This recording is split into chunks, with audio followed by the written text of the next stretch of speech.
They slid the papers across the table like a mercy offering. My name was already typed. All I had to do was bleed. The room smelled like old leather and judgment. My mother wouldn't meet my eyes. My cousins stared at their phones. My uncle spoke softly, the way men do when they think softness disguises cruelty. They said the bull was dying. They said the ranch needed saving. They said I was a vet, and garbage vets should be grateful for garbage work. I signed because silence was safer than screaming. I signed because not one of them stood up for me, not even my aunt, the one who taught me how to read contracts. The pen felt heavier than it should have. $200,000 of family trust collapsing into ink. 24 hours later, they learned what they had done. But I'm getting ahead of myself. I used to believe blood meant loyalty. I grew up in their shadows, patched wounds on their animals for free, skipped holidays to answer midnight calls. I was the dependable one, the soft one, the one they underestimated so completely it became comfortable. The bull arrived at dawn, black coat dulled by neglect, breathing shallow. Everyone saw decay.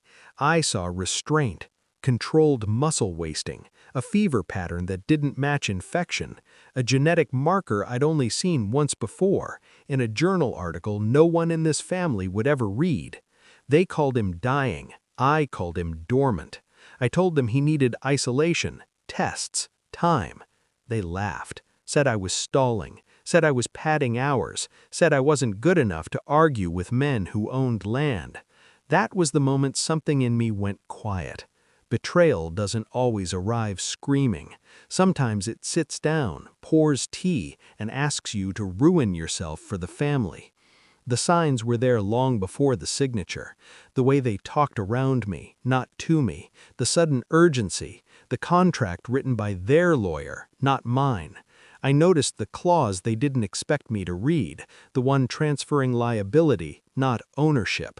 The debt would be mine, the bull would never be. I noticed everything. I just didn't say anything.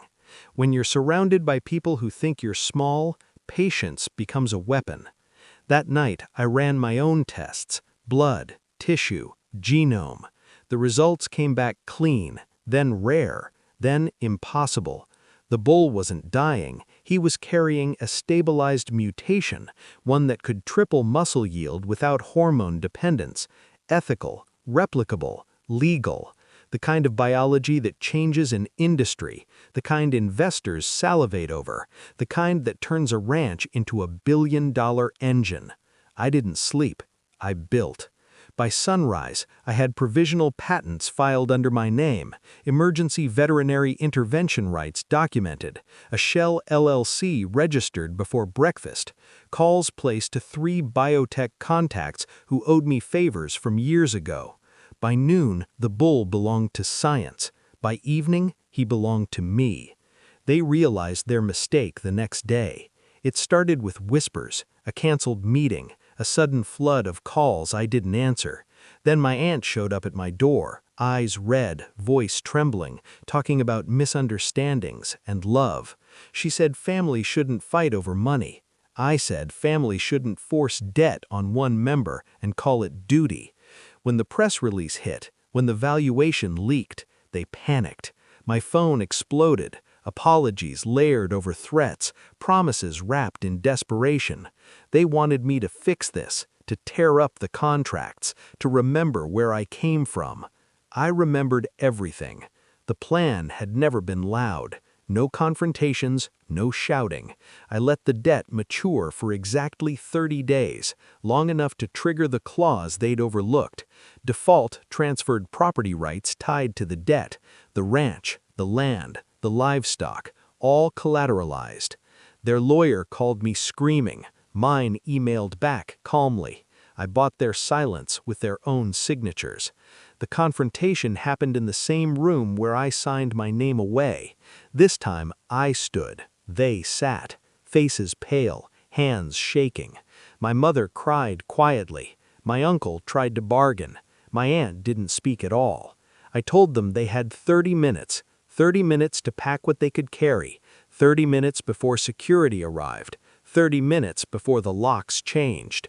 They begged, not for forgiveness, for access. They asked me to remember love. I reminded them of the word garbage. I laughed, not loudly, not cruelly, just enough to let them understand. When the house finally emptied, I walked the ranch alone. The bull stood at the far fence, strong now, alive in a way that felt deliberate. I rested my hand against the wood and breathed. Revenge isn't rage, it's precision.